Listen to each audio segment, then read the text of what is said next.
नमस्कार। संतोष की रिपोर्ट में आप सबों का स्वागत है। और आज हम संतोष की रिपोर्ट में हाल के दिनों में नीतीश कुमार ने कुछ ऐसे प्रशासनिक फैसले लिए हैं या कुछ ऐसे प्रशासनिक फैसले को या निर्णय को सार्वजनिक किया है जिसके सहारे वो सीधे सीधे तौर पर मोदी को घेरते हुए दिख रहे हैं। जी हाँ, कुछ निर्णय ऐसे हुए हैं।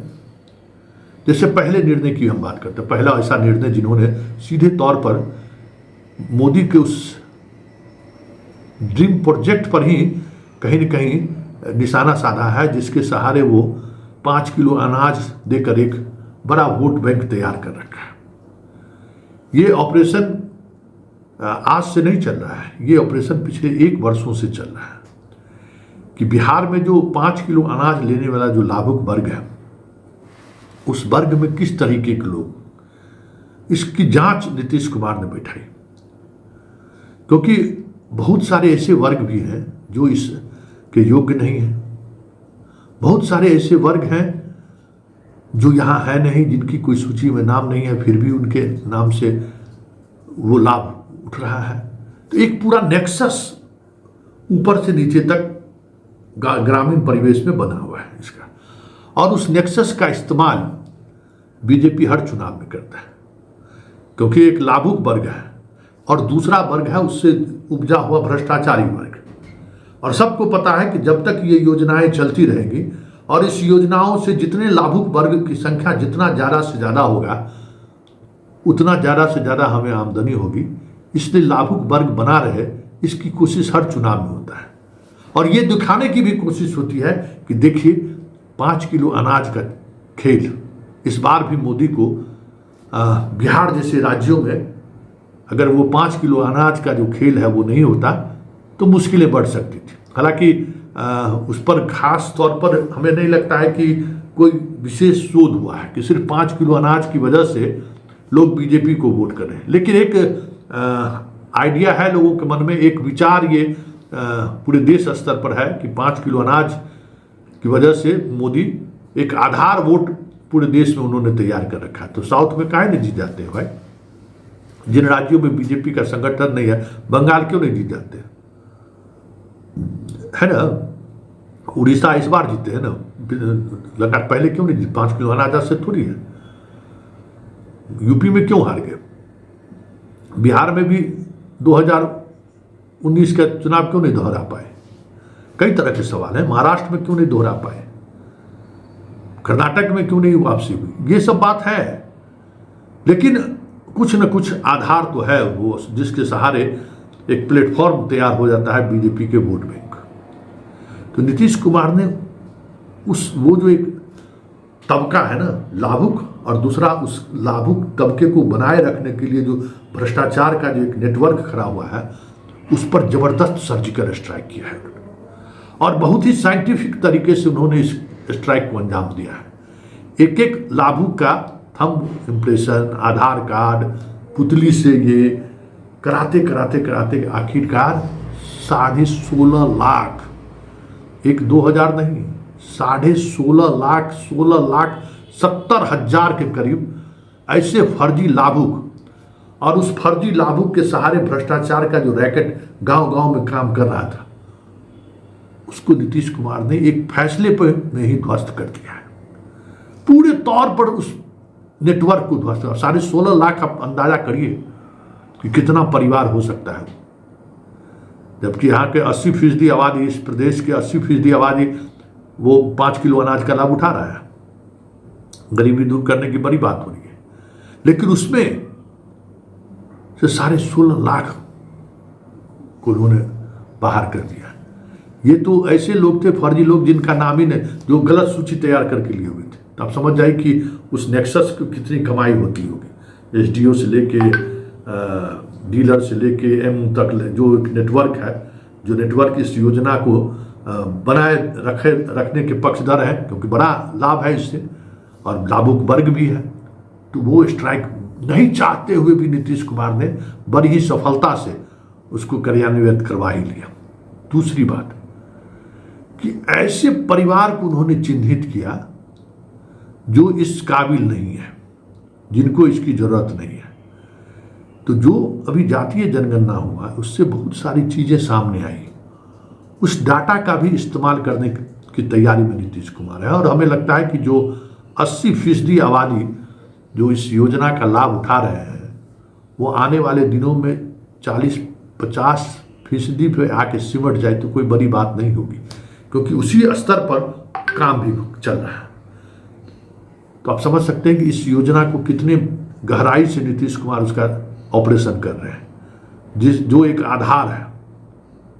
तो एक तरीके से, इस तरीके से सीधे सीधे तौर पर एक बड़े वर्ग पर नीतीश ने अटैक शुरू किया है। तो जरा सुनिए इस विभाग के सचिव क्या कहते हैं। सर्वनवन एक प्रेस कॉन्फ्रेंस करके उन्होंने जानकारी दी है, जरा वो आप सुनिए, तो उससे पता चलेगा कि कितने बड़े स्तर पर ये खेल चल रहा था, उसका ऑपरेशन नीतीश ने किया। कार्डधारियों का नाम पहले शिकायत ये आता था कि गोस्ट नेम्स है, यानी मतलब वो ऐसा कोई व्यक्ति है ही नहीं, उनके नाम पर भी कार्ड बना हुआ है। तो वो समस्या दूर हो गई है, वो भी टेक्नोलॉजी का प्रयोग करके डिपार्टमेंट ने कर दिया है। तो उससे क्या हुआ कि 95% से ज़्यादा नाम में ऑलरेडी आधार नंबर चढ़ा हुआ है, और आधार नंबर तो हम लोगों ने दे दिया।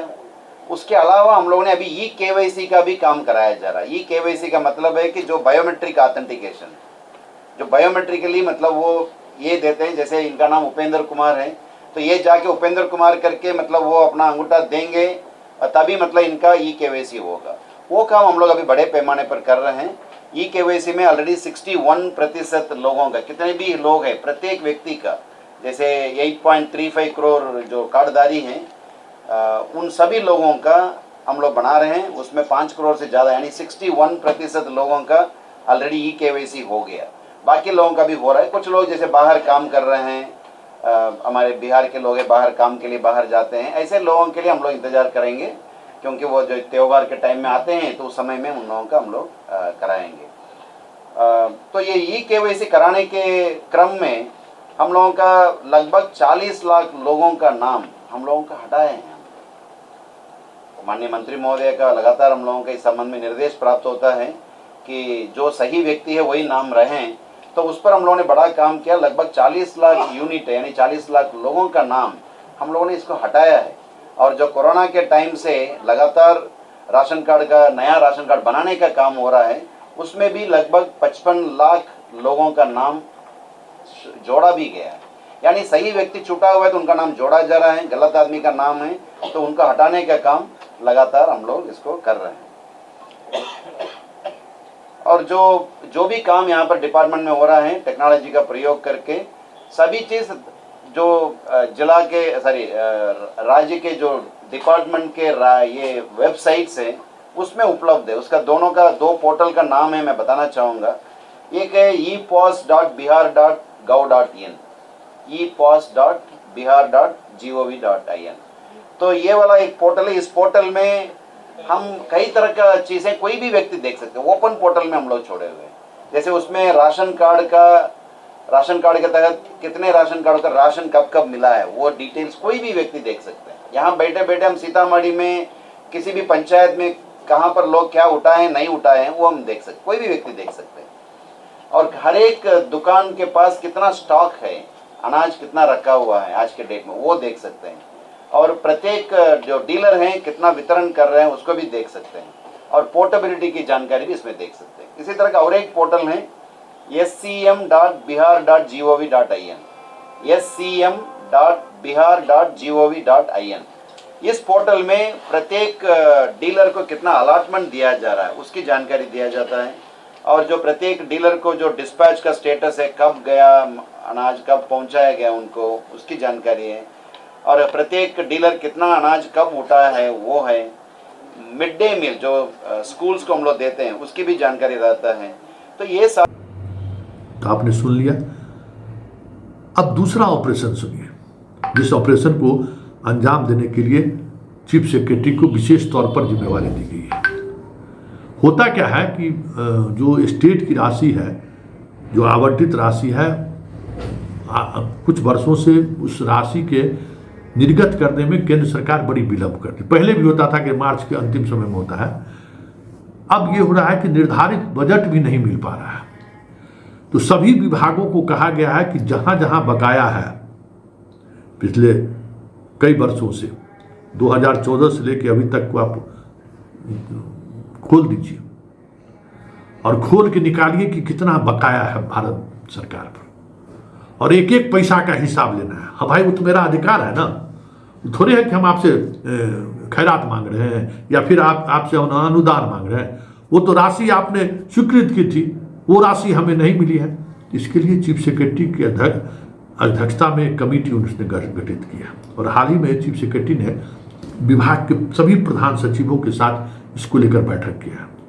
ग्रामीण विकास विभाग में, शिक्षा विभाग में, खास करके शिक्षा विभाग में बड़ी राशि नहीं आ रही है कई वर्षों से। ग्रामीण विकास विभाग हो गया, मनरेगा का काम हो गया, ये सब आपको शहरों का जो मोदी जी का जो प्रोजेक्ट है, क्या कहते हैं, जो शहरीकरण के लिए जो चुना है उन्होंने, वो योजना हो गया, स्वच्छता का अभियान हो गया, हर घर जल नल योजना को लेकर जो उनका योजना है। मतलब ऐसे दर्जनों योजनाएं हैं जिन योजनाओं की राशि बिहार सरकार को कई वर्षों से नहीं आ रही है। होता केंद्र सरकार लैप्स कर गया राशि, लेकिन वो राशि तो है। वो सारी राशि कैसे बिहार को आए, इसको लेकर काम करना शुरू हुआ। मतलब साथ है तो मेरे हिस्से का जो चीज है ना, उस पे मेरा अधिकार है। ये कोशिश शुरू हो गई है और अक्टूबर से पूरी अधिकारियों की एक टीम दिल्ली में कैंप करने वाली है और भारत सरकार के अधिकारियों से मिलकर संजय झा जी को विशेष तौर पर जिम्मेवारी दी गई है। भारत सरकार के तमाम उन विभाग के मंत्रियों से, सेक्रेटरी से मिलकर जो भी राशि बिहार के हिस्से का केंद्र पर बकाया है, वो सारी राशि जितना जल्दी से जल्दी हो सके निर्गत कराया जाए, ताकि 2025 के विधानसभा चुनाव से पहले, अब जैसे पुल पुलिया सड़क निर्माण को लेकर जितने बड़ा प्रोजेक्ट फिर से इन्होंने हाथ में लिया है, तो इसके लिए पैसा चाहिए ना। तो पैसा तो इनके पास क्या है, सो आप समझ ही रहे हैं। तो जो उनका केंद्रीयांश है वो जल्द से जल्द मिले, इसकी कोशिश के लिए अक्टूबर महीने से एक विशेष कह सकते हैं कि अभियान चला रही है बिहार सरकार, और उसमें पूरे विभाग के एक एक नोडल अधिकारी को दिल्ली में कैंप करने को कहा गया है कि आप दिल्ली में कैंप करके तब तक बने रहें, राजनीतिक रूप से ललन सिंह मंत्री हो, बाकी जो विभाग के जो मंत्री हैं जदयू कोटे के या एनडीए के भी, और उनसे मिलिए। संजय झा जी को कोऑर्डिनेशन करने की जिम्मेवारी दी गई है कि आप कोऑर्डिनेट कीजिए और ये तमाम राशि दिसंबर तक बिहार सरकार के खाते में आ जाए, ताकि हम मार्च तक में सारे काम को पूरा कर सकें। अब देखना यह है कि इस मिशन में नीतीश कितने कामयाब होते हैं, लेकिन इतना तय है कि जिस मिशन की तरफ नीतीश बढ़ रहे हैं, ऐसे में 2025 के चुनाव से पहले बदलता हुआ बिहार एक बार फिर से आपको दिखे तो कोई बड़ी बात नहीं है।